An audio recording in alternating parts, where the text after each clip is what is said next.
ちゃっと食べちゃおう。いただきます。ね、しょうがないよね。皆さんお疲れ様です。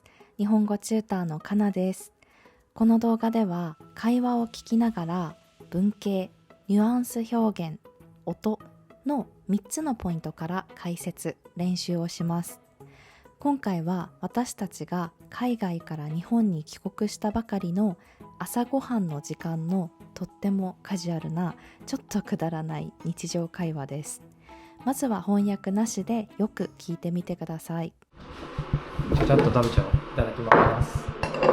ごめん、米熱々にしちゃった。帰ってきてからのキムチの消費量やばいね。もう1キロぐらい食ってるよえ？いや、本当に。本当？だってあ、とろろ昆布入れよ合計キムチと海苔と納豆で生きてう。本当にそう。帰ってきてから本当にそう。でもキムチと納豆と海苔とご飯が一番恋しいじゃん。向こういるときね。だからね、しょうがないよね。こっちで一番手頃に味わえる最強にうまいそう。食材だから何も調理せずこんな美味しい。もう一度聞いてみましょちゃちゃっと食べちゃおう。いただきます。ごめん、米熱々にしちゃったう。ちゃちゃっとという副詞が出てきました。意味予想できますか？他の例文も見てみましょう。今日早く寝なきゃいけないから宿題ちゃちゃっと終わらせるわ。どうですか？そう、早くに似ている意味の言葉ですね。時間をかけないで早く簡単に何かを終わらせるというニュアンスなので、時間がないけど何か終わらせなきゃいけないことがあるときよく使います。ちゃちゃっとやる、ちゃちゃっと終わらせる、ちゃちゃっと済ませる。こういうやる、終わらせる、済ませるといった動詞と一緒によく使います。さっきの例文一緒に言ってみましょう。今日は早く寝なきゃいけないから宿題ちゃちゃっと終わらせるわ。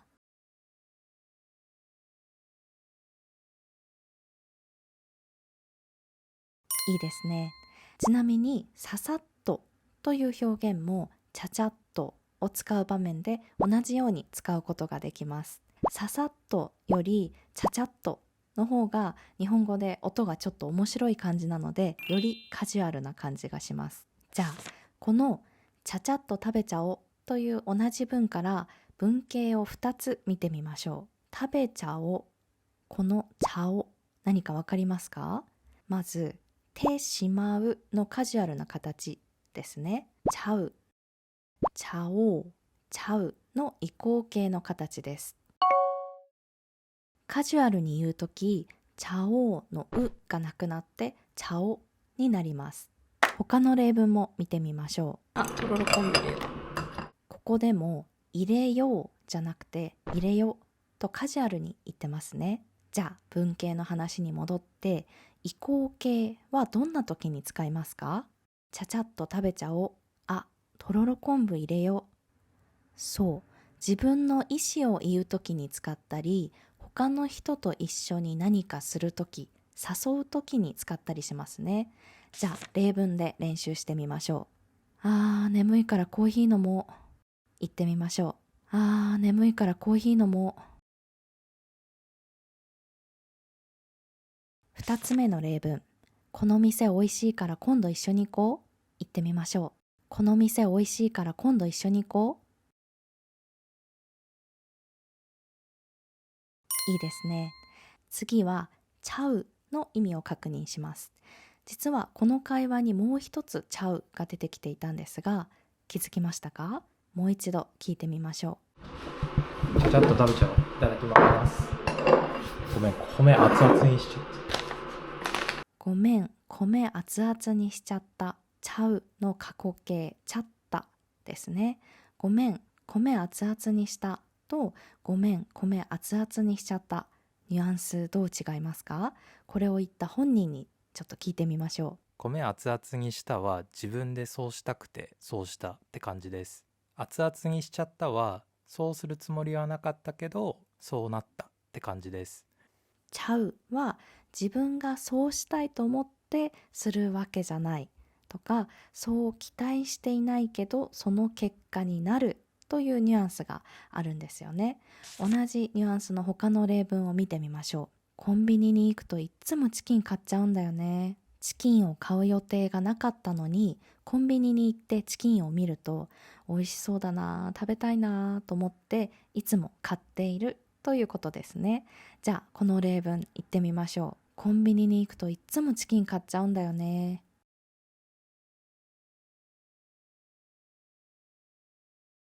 いいですね。じゃあ最初の文に戻りましょう。この食べちゃおうのちゃうはさっきと同じ自分がそうしたいと思ってするわけじゃないというニュアンスあると思いますか？実はここではもう一つのちゃうの意味なんですよ。完全にその動作出来事が終わるっていうことを表しています。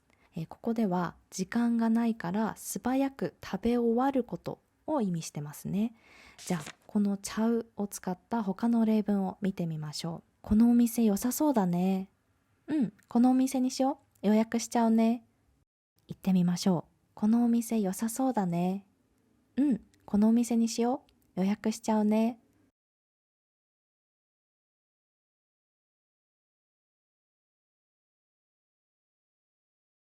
いいですね。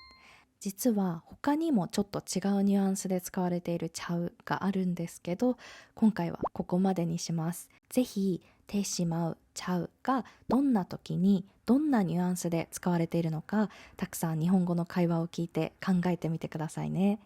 じゃあ最初から、会話の前半部分をもう一度聞いてみましょちゃちゃっと食べちゃおう。いただきます。ごめん、米熱々にしちゃった。帰ってきてからのキムチの消費量やばいね。もう1キロぐらい食ってるよいや本当に本当？だってあ、とろろ昆布入れる。ここまでの会話理解できましたか？海外から帰ってきてから数日でキムチを1キロぐらい食べているという話を聞いて私がびっくりしてましたよね。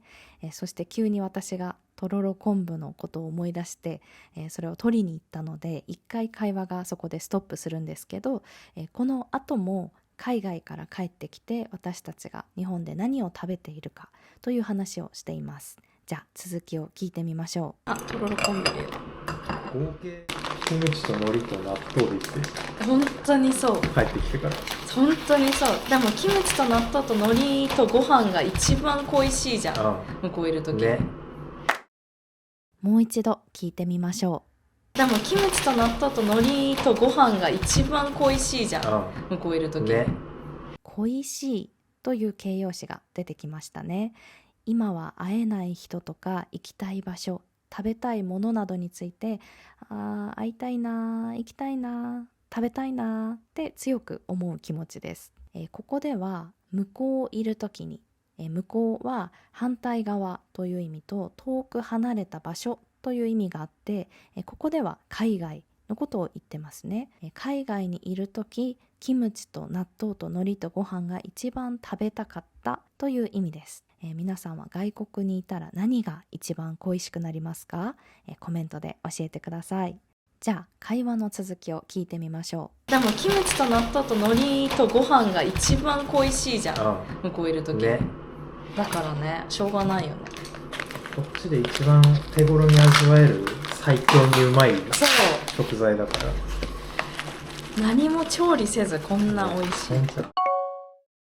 だからね、しょうがないよね。しょうがないっていう形容詞が出てきました。これどんな時に使いますか？例えば明日花火大会中止？雨だからしょうがないね。何か理由があって何も変えることができないという時に使いますね。この会話ではキムチ、納豆、海苔、ご飯を私たちがたくさん食べていることについて、海外にいる時に一番食べたかったものなので日本に帰ってきてたくさん食べることはしょうがないと言っています。じゃあさっきの会話例一緒に言ってみましょう。明日花火大会中止？雨だからしょうがないね。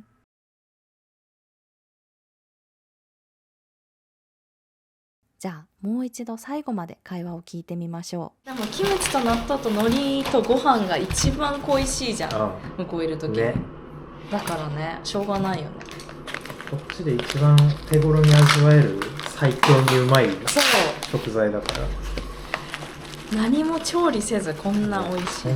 最後にキムチなどをたくさん食べてしまうのがしょうがない理由を追加して言ってましたね。手頃は高すぎなくてちょうどいいという意味です。高くないので簡単に食べることができる、とっても美味しい食材だからということです。これに私ももう一つ理由を言ってますね。何も調理せずこんな美味しい、内形図にという文型が出てきましたね。会話ではこの図にのにが省略されて図と短く言うことも多いです。じゃあこれ意味わかりますか？例えば、今日は雨だったのでどこにも行かずに家で本を読んでました。そう、何々しないでという意味ですね。ここでは雨だったのでどこにも行きませんでした。行かないで家で本を読んでいたということですね。じゃあこれはどういう意味ですか？何も調理せずこんな美味しい。その前に話していたキムチ、納豆、海苔などは何も調理しないでとっても美味しいという意味ですね。ないでとずの違いは何ですか？意味は同じですが、ずの方が少し硬い感じがします。小さい時はあまり使ってなかったかなと思うので、ちょっと大人っぽい言い方っていう感じもありますかね。でもこのとってもカジュアルな会話でも実際に使ってるので、普段の会話で図にを使うこともよくあります。じゃあ例文を言ってみましょう。今日は雨だったのでどこにも行かずに家で本を読んでました。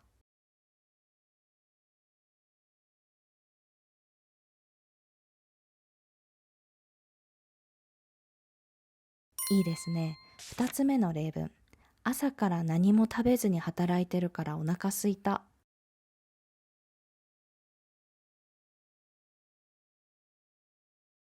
いいですね。はい、セクション1はここまでです。お疲れ様でした。今回は3つの文型と3つのニュアンス表現、1つの音について学びました。それでは最後にもう一度日本語字幕なしで学んだ表現、文型に注意して会話を聞いてみましょちゃちゃっと食べちゃおう。いただきます。ごめん、米熱々にしちゃった。帰ってきてからのキムチの消費量やばいね。もう1キロぐらい食ってるよえ？いや本当に本当？だってあ、とろろ昆布入れる。合計キムチと海苔と納豆でいって本当にそう。帰ってきてから本当にそう。でもキムチと納豆と海苔とご飯が一番恋しいじゃん。向こういるとき、ね、だからね、しょうがないよね。こっちで一番手頃に味わえる最強にうまいそう、食材だから何も調理せずこんな美味しい。どうでしたか？最初より聞き取れるようになりましたか？まだ聞き取れない部分があるよっていう人は YouTube の設定でスピードをゆっくりにして聞き取れるようになるまで何度も聞いてみてくださいね。メンバーシップのオニマトペコースでは後半のセクション2を解説練習します。後半でもネイティブスピーカーがよく使う表現、文型を学んだり、自然な相槌の仕方を練習したり、セクション1から2までの会話全体のシャドーイングをしたりすることができます。カナマトペの全部の動画のスクリプトも赤鬼メンバーシップで公開しています。もっと深く学びたい方はぜひチェックしてみてくださいね。それでは、いってらっしゃい。